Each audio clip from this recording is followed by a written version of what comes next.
the sharpest end, the pinnacle of professional football is supposed to be unbelievably, incomprehensibly difficult. That's why you or I can't do it. So to perform and to compete at the highest level, you're supposed to be a superhuman. You're supposed to be something so beyond the paradigm of what you and I and the average punter could understand. You can withstand all these things. So a cooling break halfway through each half, to me, is absolutely absurd. It's professional sport. It is supposed to be impossibly difficult. That's the entire point.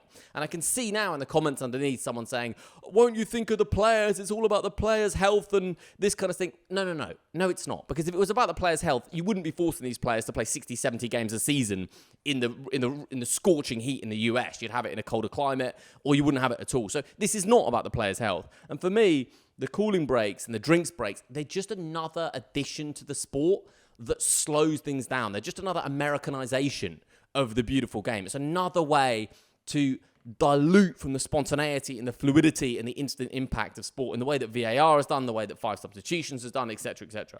So I don't like the cooling break, the drinks break.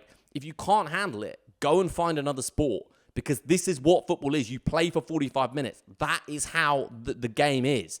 And I don't rate it at all.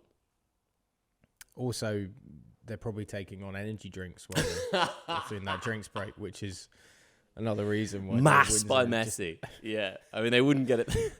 In fact, they missed a trick there, Ollie.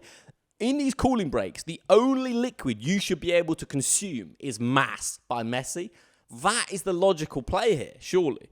It's tough, mate, but you can't just dehydrate somebody to the point.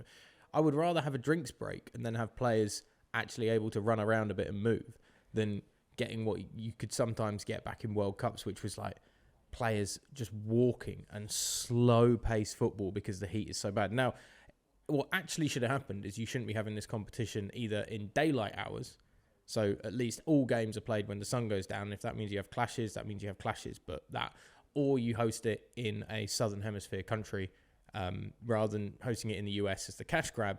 Take this competition. Wouldn't this have been great in Australia and New Zealand?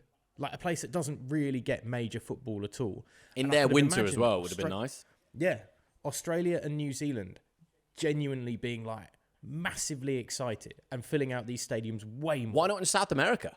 Like, this could have been played in South America in their winter, and people obviously think South America is always hot all the time. It's not. Like, Buenos Aires is probably like 10 degrees today. It's the heart of their winter. So you could have done it in South America. I know, infrastructure, money, I get it all, but it could have been doable. And imagine that, Boca and River playing in their home grounds. Yeah. But